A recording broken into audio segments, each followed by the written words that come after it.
आज के गद्दारों, हिंदुस्तान को लूटने वाले, कंगाल करने वाले भिखारियों, आज इल्जाम लगाने से पहले सोचना कि अकबर बादशाह ने हिंदुस्तान को सोने की चिड़िया का लक़ब दिलवाया था। उस वक्त हिंदुस्तान का जीडीपी कितना था? 27%। हिंदुस्तान का GDP, growth, development and domestic product, अपने घरेलू उत्पादन की परसेंटेज उस वक्त 27% थी। आज हिंदुस्तान की जीडीपी कितनी? आज हिंदुस्तान की जीडीपी 4% पे आ गई। हिंदुस्तान को तरक्की किसने दी थी? अकबर बादशाह ने। किसने दी थी? औरंगजेब बादशाह ने। औरंगजेब के ऊपर इल्जाम लगाया जाता है कि औरंगजेब ने तो मंदिर तुड़वाई। मेरे हिंदू भाइयों, मैं चीख चीख कर कहता रहूंगा, मैं मरते दम तक साफ लफ्जों में अदब के साथ ये बात आपसे कहता रहूंगा कि हिंदुस्तान की इस धरती पर औरंगजेब बादशाह ने हिंदुस्तान के मंदिर को नहीं तोड़ा था। आपको शायद तारीख मालूम ना हो, एक मंदिर तोड़ा, उसके साथ एक मस्जिद भी शहीद करवाई। ये तारीख तो आपको याद कराया जाता है, आप याद करते भी हैं कि भाई मंदिर तोड़ने वाला औरंगजेब है, मंदिर को मिस्मार करने वाला औरंगजेब है। लेकिन आपको ये बात याद नहीं दिलाई जाती कि मां कामाख्या देवी आसाम की मंदिर बनाने वाला कौन? औरंगजेब। उज्जैन के अंदर, वन के अंदर महाकाली की मंदिर बनाने वाला कौन? औरंगजेब बादशाह। और आपके यहाँ पर काशी के अंदर विश्वनाथ की मंदिर बनाने वाला कौन? यही औरंगजेब रहमतुल्लाहि अलैह। आप उस पवित्र चरीन सिफात रखने वाले औरंगजेब बादशाह को बदनाम करते हैं। दुख हो जाता है जब हमारे तरफ से भी उनको 8 नंबर दिया जाता है और शिवाजी को 10 नंबर दिए जाते हैं। आई एक्सेप्ट दैट कि शिवाजी भी अच्छे थे, लेकिन औरंगजेब से बेटर इस धरती के ऊपर, बल्कि मैं तो दावे के साथ कहता हूं पूरी दुनिया के अंदर आज तक कोई मुस्लिम एम्पायर नहीं हुआ। ये इतने ईमानदार थे, इतने बड़े अल्लाह वाले थे कि इतने बड़े पीएम होने के बावजूद, पीएम महाराजा थे वो औरंगजेब रहमतुल्लाहि अलैह, अपना घर का जो खर्च है टोपी बुनते थे, टोपी बैठकर टोपी बुनते थे, कुरान करीम की नकल करते, किताबत करते, कुरान करीम की किताबत करके उसको, उससे जो हदिया प्राप्त होता था उससे अपने घर की खर्च चलाते थे। है कोई माए कलाल इतना बड़ा मुजाहिद कि महान बादशाह होने के बावजूद भी, महान कुर्सी पर बैठने के बावजूद भी अपने तंगदस्ती की जिंदगी गुजारी हो, लेकिन अपने देश को सामने रखा। आज तो लूटा जाता है, आज तो 3 लाख के पेन इस्तेमाल किए जाते हैं, 10 लाख का जोड़ा इस्तेमाल किया जाता है, 3 अरब रुपए सफर पे खर्च कर दिया जाता, 32,000 करोड़ का मुजस्समा बना दिया जाता, 1,76,000 करोड़ रुपए आरबीआई से ले लिया जाता है। हिंदुस्तान को भिखारी आज के लोगों ने किया है, मुस्लिम साम्राज्य ने हिंदुस्तान को भिखारी नहीं बनाया। उन्होंने हिंदुस्तान को तो सुपर पावर ताकत बनाया, उन्होंने तो हिंदुस्तान को तरक्की दी थी। आप भूल चुके हैं, आपको याद नहीं है। आप आज कहते हैं कि हिंदुस्तान के अंदर मुसलमान घुसपैठ, किसको घुसपैठ बोलते हो? फोर्ट विलियम हार्बर्ट और फोर्ट विलियम अंग्रेजों के हेड ऑफिस, कलकत्ता की हेड ऑफिस को ईंट से ईंट, उसकी ईंट से ईंट बजाने वाला कौन?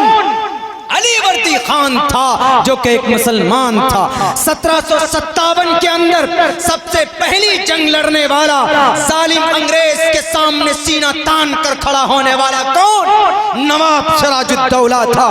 1764 के अंदर तीसरी बड़ी जंग लड़ने वाला बक्सर के सरजमीन पर कौन? मुसलमान था, सिराजुद्दौला। और सिराजुद्दौला था हिंदुस्तान की इस धरती पर जालिम अंग्रेज के खिलाफ फतवा लिखने वाला कौन? शाह अब्दुल अजीज मुहद्दिस देहलवी 1804 के अंदर। उनको तुम घुसपैठ कहते हो। सबसे पहले जंग लड़ने वाला कौन?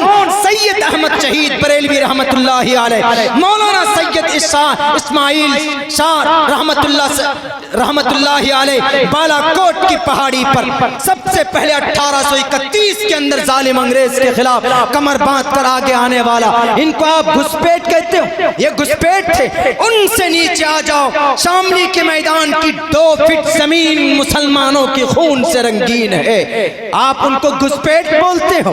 हिंदुस्तान की तारीख उठा करके देखोगे, चीख कर कहेगी कि दिल्ली की की जामे मस्जिद से लेकर लाहौर तक का कोई दरख्त ऐसा बाकी नहीं था जिसमें उलमाए किराम की गर्दनें न लटकी हुई हो। अब भी यकीन न हो तो चले जाओ दिल्ली चले जाएं तारीख को जानने के लिए। आप इंडिया गेट की दीवार को चश्मा लगाकर पढ़िएगा। करप्ट लोगों, दज्जाल के चेलों, नशे के अंदर धुत रहने वाले, हिंदुस्तान के जीडीपी को कमजोर करने वालों, देखो जाकर 65,000 मुजाहिदीन मुसलमान का नाम आज भी लिखा हुआ इंडिया गेट के अंदर, उनको मिटा नहीं सकते। आज उसको कहते हो कि वो घुसपैठ है, आज उसको कहते हो कि वो दरिंदा सिफत इंसान है। हिंदुस्तान को शेर मैसूर, हिंदुस्तान को रॉकेट देने वाला मुजाहिद कौन? हैदर अली टीपू सुल्तान, वो घुसपैठ था। हिंदुस्तान को मिसाइल देने वाला डॉक्टर एपीजे अब्दुल कलाम, वो घुसपैठ था। तुम्हारी कयामत आ जाएगी, तुम इन कुर्बानियों का जवाब नहीं दे सकते, तुम इनके एहसानात को नहीं चुका सकते। ये वो हैं, हम उनकी नस्ल से हैं। अगर आज भी हिंदुस्तान को खून की जरूरत पड़ती है तो सबसे पहले कफन बांध कर अगर बॉर्डर पे कोई होगा तो यही टोपी और दाढ़ी वाला, यही कलिमे ला इलाहा इल्लल्लाह का पढ़ने वाला होगा। जी, आज इनको कहते हैं कि घुसपैठ है, निकालो इनको बाहर। तुम्हारे नाना का ये हिंदुस्तान नहीं, तुम्हारे दादा का ये नहीं। हमारे नाना और दादा ने खून बहाया।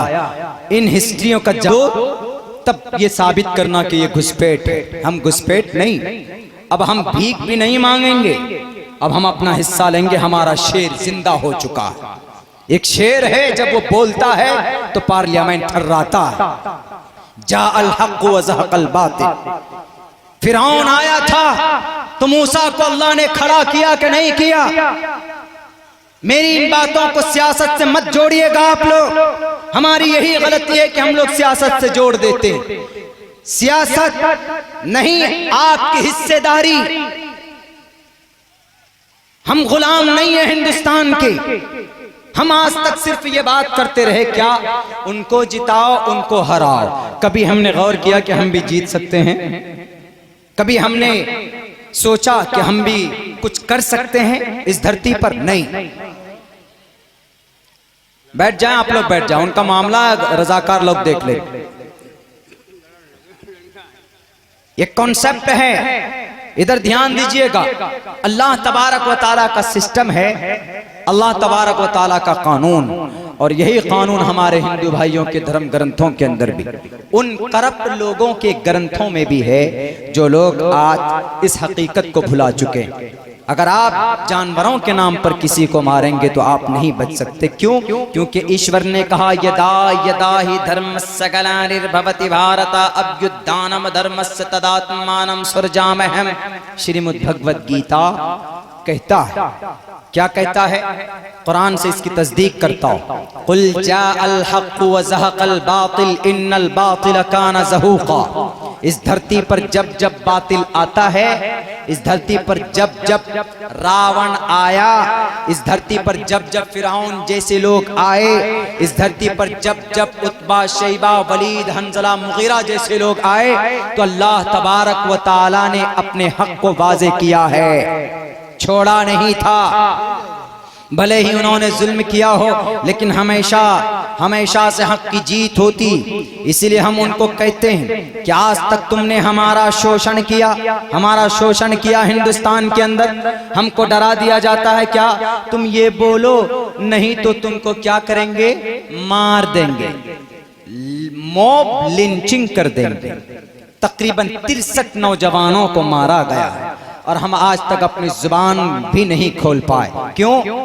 and at that time we become helpless। हम डर जाते हैं। हमारी डरने की सबसे बड़ी वजह यह है कि हमारा ईमान कमजोर हो चुका है। हजरत अक़दस शाह अबरारुल हक साहब रहमतुल्लाहि अलैह मुहिय्युस सुन्ना, वो इस बात के ऊपर बड़ी फोकस करते थे। उन्हीं के खलीफे मजाज हजरत मुफ्ती गुलाम नबी साहब दामत बरकातुहुम, हम उनसे जुड़े हुए। तो उनकी मेहनत थी कि ईमान मजबूत हो, आदमी तकवा मुत्तकी बन जाए। आज हमारी कमजोर होने की, डरने की सबसे बड़ी वजह कि हमारा ईमान कमजोर हो चुका। Why become right now? Why become helpless on the earth? Then the Quran said about you, and you are great, you are successful, you are strong. Quran क्या कहता आपके लिए? वला तहिनु वला तहजनु वअंतुमुल आलान, you are successful, you are strong. आपके लिए है, किसी और के लिए नहीं, खासकर आपके लिए, टोपी दाढ़ी वाले के लिए, कलिमा पढ़ने वालों के लिए।